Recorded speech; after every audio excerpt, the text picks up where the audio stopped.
Halo semuanya, saya dari kelompok 6 akan mempresentasikan tentang pasar persaingan sempurna yang ada di pertemuan ke-6. Perkenalkan, nama saya Danang Prasetyo dari kelompok 6 dengan NIM 25105300019. Baik, Assalamualaikum warahmatullahi wabarakatuh. Perkenalkan, nama saya Fadli Nugraha dengan NIM 2510530028. Perkenalkan, nama saya Nabila Safitri dengan NIM 2510530024. Di video kali ini saya akan membahas tentang pengertian pasar persaingan sempurna dalam mata kuliah pengantar ekonomi. Nah, mungkin dari namanya, persaingan sempurna terdengar seperti kondisi di mana pasar yang ideal banget ya. Dan memang benar, dalam ilmu ekonomi, pasar persaingan sempurna ini dianggap sebagai bentuk pasar yang paling ideal. Jadi, apa sih sebenarnya yang dimaksud dengan pasar persaingan sempurna? Secara sederhana, pasar persaingan sempurna adalah suatu struktur pasar di mana terdapat banyak penjual dan banyak pembeli sehingga tidak ada satupun pelaku pasar yang bisa mempengaruhi harga. Dengan kata lain, harga yang terjadi di pasar itu bukan ditentukan oleh satu penjual ataupun satu pembeli, tapi oleh interaksi antar permintaan dan penawaran dalam pasar tersebut. Dalam pasar persaingan sempurna, baik penjual maupun pembeli disebut sebagai price taker. Kenapa? Karena mereka hanya bisa menerima harga yang sudah ada di pasar. Misalnya, kalau seorang penjual mencoba menaikkan harga lebih tinggi dari harga pasar, maka pembeli akan dengan mudah berpindah ke penjual lain yang menjual dengan harga yang lebih murah. Karena jumlah penjualnya banyak dan produk tetap dianggap sama, pembeli pun punya banyak pilihan lainnya daripada pembeli yang menaikkan harga tadi. Sebaliknya, kalau penjual menurunkan harga terlalu rendah, dia juga tidak mendapatkan keuntungan yang maksimal. Jadi pada akhirnya, semua penjual cenderung mengikuti harga pasar yang berlaku pada saat itu. Itulah kenapa tidak ada satupun pihak yang bisa mengontrol harga dalam pasar ini. Lalu, kenapa disebut persaingan sempurna? Disebut sempurna karena dalam pasar ini semua pelaku memiliki posisi yang setara. Tidak ada yang lebih kuat, tidak ada yang lebih mendominasi, dan tidak ada yang monopoli. Persaingan terjadi secara adil dan terbuka dalam pasar tersebut. Selain itu, kondisi pasar ini juga membuat harga yang terbentuk menjadi lebih efisien karena benar-benar mencerminkan kondisi permintaan dan penawaran yang sebenarnya tanpa ada aspek lain yang mempengaruhi harga pasar tersebut. Supaya lebih mudah dipahami, kita bayangkan contoh sederhananya ya. Misalnya ada banyak penjual air mineral dengan merek yang tidak terlalu berbeda seperti Aqua, Le Mineral, atau Prime, atau Nestle segala macamnya dengan harga yang hampir sama.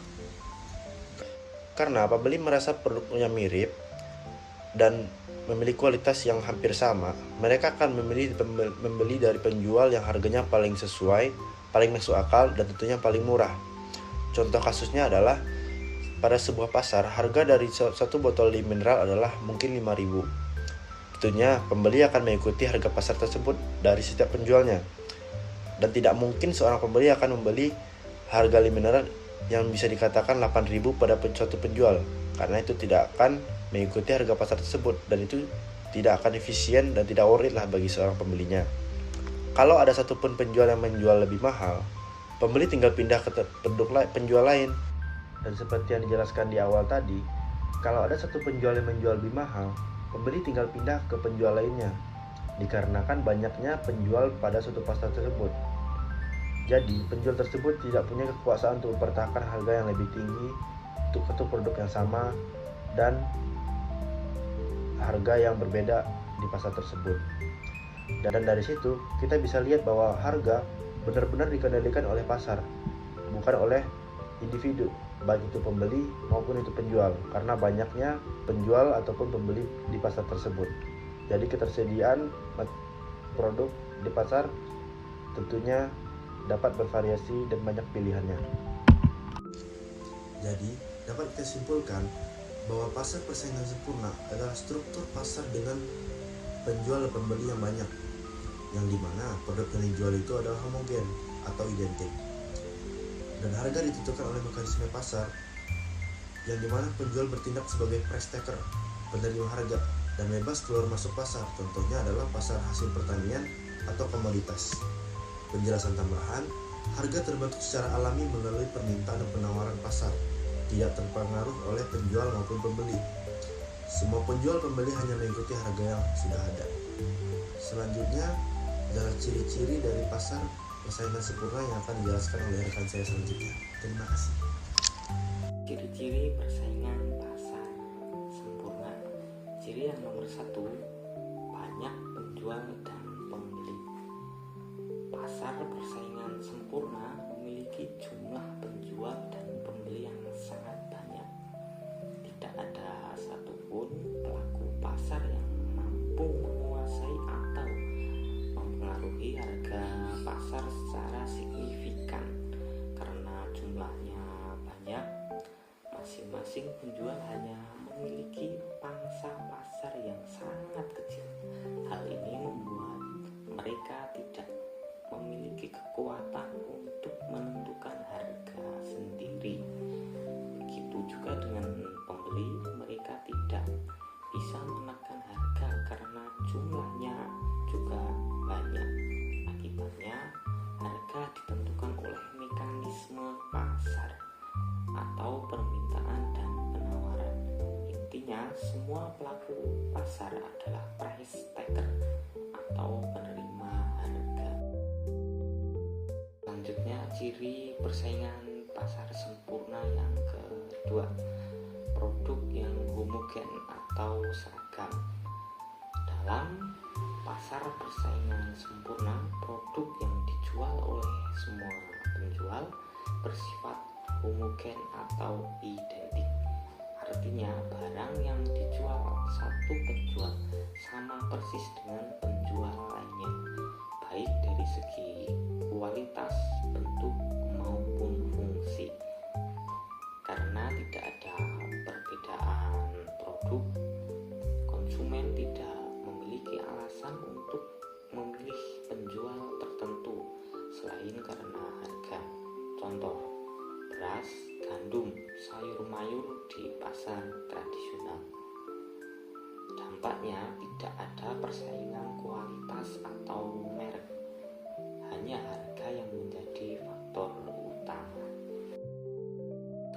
Ciri yang ketiga, bebas keluar masuk pasar atau free entry and exit.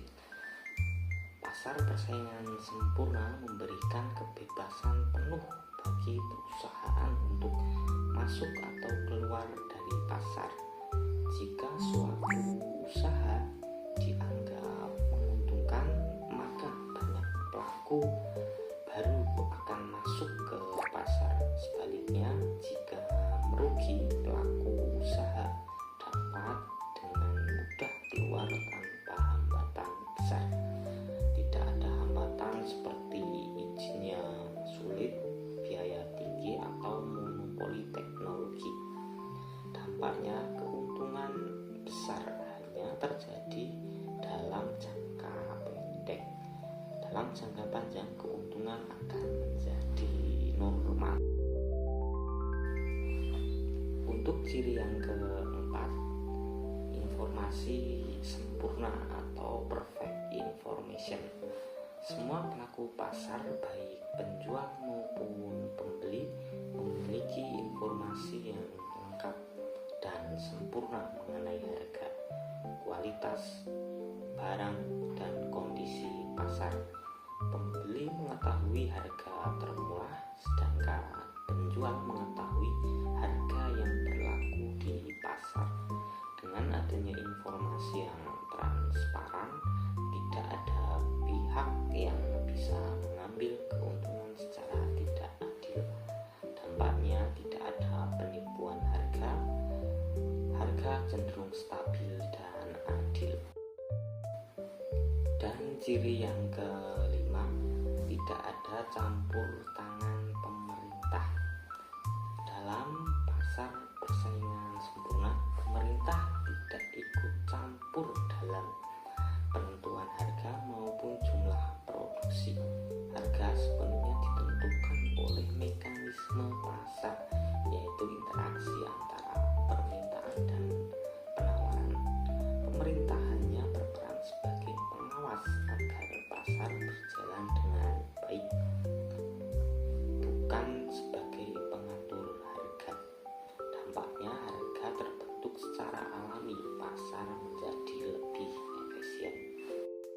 selain dari pengertian, ciri-ciri, ada pun kelebihan dan kekurangannya dari pasar persaingan sempurna. Yang pertama kelebihannya yaitu efisiensi produktif, yang dimana perusahaan memproduksi barang dengan biaya yang paling minimum.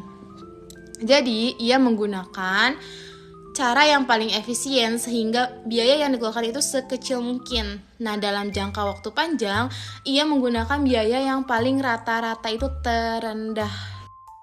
Yang kedua ada efisiensi alokatif. Efisiensi alokatif adalah sumber daya dalam perekonomian yang dialokasikan secara optimal ketika harga sama dengan biaya marginal, P sama dengan MC, atau misalnya harga sama dengan biaya untuk memproduksi barang yang paling terakhir.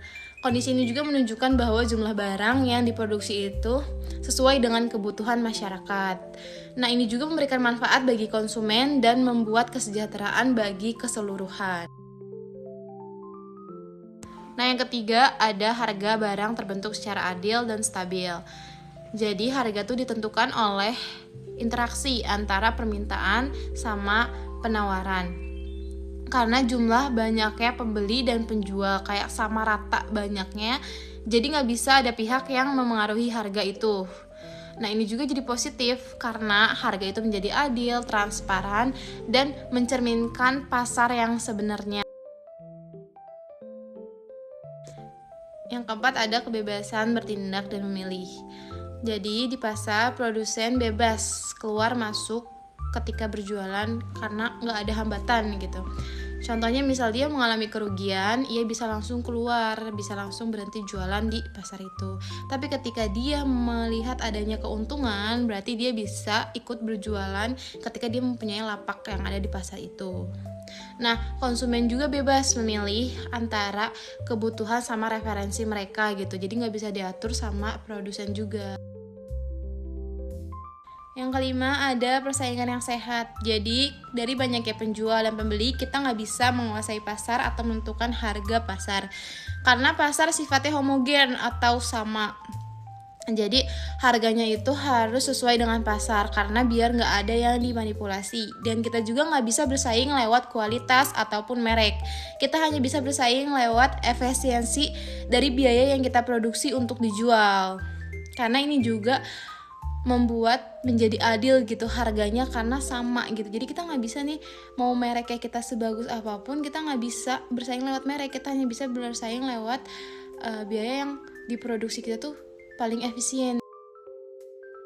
Yang terakhir yaitu meningkatkan kesejahteraan masyarakat, yang dimana ketersediaan barang yang cukup dan harga yang terjangkau membantu meningkatkan kesejahteraan konsumen secara umum. Kekurangan dari pasar persaingan sempurna yang pertama yaitu tidak mendorong inovasi dan perkembangan teknologi. Dalam pasar persaingan sempurna, metode dan teknologi dapat mudah ditiru oleh perusahaan lain.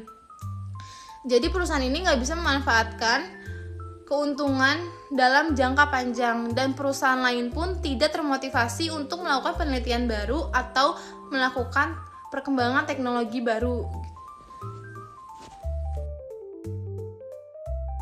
Yang kedua, persaingan sehat ada kalanya menimbulkan biaya sosial. Walaupun perusahaan beroperasi secara efisien, tetapi kegiatan produksinya juga dapat menimbulkan negatif bagi masyarakat. Contohnya yaitu polusi dan kerusakan lingkungan. Ini bukan semata-mata tentang biaya produksinya, tetapi kerugian yang di luar produsen dan konsumennya. Yang ketiga yaitu membatasi pilihan konsumen, yang dimana barang yang dihasilkan dalam pasar itu bersifat homogen atau seragam. Jadi produksi yang dihasilkan dalam satu perusahaan tidak memiliki perbedaan yang signifikan dengan perusahaan lain. Yang keempat yaitu biaya dalam pasar persaingan sempurna mungkin lebih tinggi karena praktiknya perusahaan kecil tidak mampu memanfaatkan skala ekonomi, berbeda dengan perusahaan besar yang dimana ia menekan biaya produksinya melalui teknologi dan produksi massal. Terakhir yang kelima yaitu distribusi pendapatan tidak selalu rata karena pasar persaingan sempurna tidak menjamin pemerataan pendapatan karena alokasi sumber daya yang ditentukan oleh permintaan besar biasanya yang menguntungkan kelompok karena si tempat itu tuh daya belinya tuh paling tinggi. Nah, akibatnya kesenjangan pendapat tuh bisa tetap terjadi. Sekian kelebihan dan kekurangan dari pasar persaingan sempurna yang saya bacakan. Mohon maaf jika ada salah kata. Dan saya akhiri dari kelompok 6. Terima kasih.